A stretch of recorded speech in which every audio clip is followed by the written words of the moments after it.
And speaking of curves, oh my goodness. Hey, what's up you guys, Articulation Prime here doing another DC figure review on the DC Collectibles DC Comics Supervillains Bizarro figure. I just picked this up recently at my local comic book shop, saw it and I was like, damn, you know, this thing looks really weird and cool. A weird different take on Bizarro. So yeah, I picked this up at my comic shop. If you can't find yours there, you can get it at Big Bad Toy Store. Big. Get your big badass toys at BigBadToyStore.com. Click the link in the description below. I like the packaging to this figure. It's not bad. They have this folding lip kind of thing going on over here, which reminds me of the DC logo that you have right over there. We get a silhouette of Bizarro. We have some other figures that have come out and shipped with Bizarro this week. We got the Johnny Quick figure and the Deathstorm figure. Then we get this little portrait picture of Bizarro right over there, and this little bio says, Bizarro am #1. Pit the Man of Steel against his infamous backwards speaking bad guy with this intricately designed Bizarro action figure. It am not be the worst action figure ever. On the right side of the packaging, it says measures approximately 6.75 inches tall, and a picture of the figure sculpted by Gentle Giant Studios. They do good stuff. But anyway, I'm excited for this figure. I think it looks really cool. The articulation looks pretty nice, and let's hope I don't break him. You know, I was just thinking to myself, how funny would it be to see an epic rap battle between this guy and this guy over here, right? I mean, wouldn't that be kind of funny? Grimlock versus Bizarro in epic rap battle? No? I don't know. I think this is a very cool looking figure. I really have only one real complaint about it. Now, the figure is made with the same clear, fragile, brittle plastic that we've seen in the other DC Collectibles figures, so you do have to be careful with this guy. Already moving the wrists around, I feel like it's gonna snap on me if I move it too much or if I'm like not careful while I'm moving it. So, but overall, I do like the articulation of the figure, and the paint applications are pretty awesome. So let's take a closer look at this guy. I really like this head sculpt a lot. It's one of my favorite things about this figure. I really like the sculpted detail and the paint applications. Just the whole thing on the face sculpt is very cool. I really like how the hair is sculpted as well. Man, you can see the eyes right there. He's got that light blue color in the eyes. There's actually paint variation in the pupils. I think that's pretty nice. But look at this detail.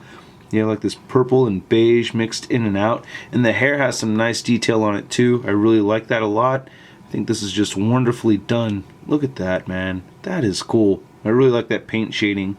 Lines sculpted in the hair look very nice. I think DC Collectibles hit it out of the park with this head sculpt. I really like it a lot. It's probably, like I said, one of my favorite parts of the figure. Now, the rest of the figure looks really cool too. I do like this kind of weird design that they went with. He's got like Superman t-shirt, or a Bizarro t-shirt, I guess, because the S is backwards. And I think that's very cool. It's kind of plain, but I think it looks really neat. I think it's really nice. Now, the S is sculpted on there and everything, so it's not just painted on. And I do like these wrinkles and stretches right here in the t-shirt, so it really looks like he's wearing it. And the arms got the same kind of paint detail and sculpt that we got from the face. And I just think this is really nice. As I'd mentioned before with the wrist, it feels like this can get a little brittle. You can kind of see the clear plastic right there. But I like how the fists came out. I like this rocky kind of look. I just really like how it's textured. And just, I don't know, I just really like the sculpting and paint detail in this. This is just really cool to me. And then a very interesting thing about this figure is that it has a lot of contrast. Now we go down to these shiny pants and these shiny boots over here. Now I haven't read any comics that have the New 52 Bizarro in them, so I guess this is the new design in the New 52. But I think this is very neat, this combo of this nice shiny look, and then it comes up to this weird bland look over here.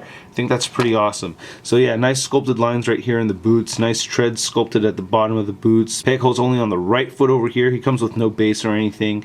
I don't really like how they sculpted this muscle on this top part of this joint over here. I think that's a little weird. Kind of saw that with the Bandai Lion-O a while ago. A nice shiny cape, which you got to be careful with when taking out of the packaging because it could get scraped. You may want to cut that slit, you know, where the cape is hanging through before you actually try pulling that out. I like how it's tattered right here. It's meant to be tattered. And the figure actually has quite a bit of a smell, by the way. I just wanted to mention that. It's kind of smelly, kind of a smelly figure. So nice sculpt right here on the back muscle and everything. I just think this is a very cool looking figure. I just really like it. This is really the closest thing to a Marvel Legends Superman that I've picked up so far. So anyway, the articulation, very articulated. You can move the head up quite a bit. It's on a ball peg, so you can kind of half it on there if you want to, looking up pretty far. You can't get him to look down. His head moves side to side, and you get a little bit of a neck pivot. Actually, that's a pretty good neck pivot right over there. You have shoulders that move outward that much. You can rotate them forward, move them all the way up. He rotates at the bicep. He bends once at the elbow, bends pretty far in at the elbow too for a single jointed elbow. He rotates side to side at the wrist, and the wrist move down and up. You really want to be careful with these joints. I really feel like the wrist joints, the hinge on the wrist joints anyway, are going to break very easily. Mostly just on this side. This guy's actually okay over here. Anyway, he has a great diaphragm joint, or an ab crunch, not a diaphragm joint. Very happy they gave him ab crunch over here. Bends very far forward, and you can get it to bend very far back. Look at that. Wow, and so you could really get him into a flying pose. That's pretty awesome. And he has a decent waist joint too, so you can move his waist side to side. And his belt is made out of this pliable material. It's not meant to really move up and down. It's kind of glued in on the sides right over here. He has hip joints that move very far outward. You can move them very far forward. He has this upper thigh swivel, double jointed knees that bend in pretty far, ankles that move down, up, and a kind of weird ankle pivot, man. I'm not really happy with this ankle pivot. It's actually my biggest complaint about this figure, is that the ankle kind of moves more side to side than an actual pivot. It's weird. So like when I try to get him into the classic Shartimus Prime pose that's been dubbed by Century Productions, I have a hard time getting both of his feet to touch the ground. It gets a little weird and it's kind of tricky. So that ankle pivot is a little weird. I think it would have been a little better if they'd given him a boot cut. A boot cut would have been really nice. But other than that, great articulation on this figure. So instead of standing at 6.75 inches tall, I think Bizarro stands closer to just over 7 inches tall. And here he is standing next to my DC Direct JLA Superman figure, which is my favorite Superman figure, and they stand at about the same height. I guess if you widen the legs on Bizarro a little bit more, kind of like how the Superman is. And then here he is next to the DC UC Superman figure, thanks to Dawn 3.0. And I guess they kind of could work in scale if you pose them right, I guess. Maybe. And here he is next to Masterpiece Grimlock. The only reason why they're standing next to each other is because they both talk like freaking idiots. And of course, we can't forget the Marvel Legends Big Time Letdown Spider-Man. So you're looking at around $20 to $25 for this figure. The only real complaint with this is the brittle plastic. Shouldn't live in fear with having such an articulated figure that I'm going to break him. That's the only thing I want is DC Collectibles to change the kind of plastic they use. But other than that, overall, I mean, the paint sculpt is out of this world and the articulation is fantastic. I think this is a great line, and I really love what DC Collectibles has been doing. This is awesome having this figure. I really like it a lot, and I highly recommend it. Just be careful with it once you get them. That's my review, guys. I hope you liked it. Check out toynewseye.com for a photo gallery of this figure, and please hit the like button if you liked the video. Leave a comment, and don't forget to subscribe. I'll catch you guys later. Peace. Peace.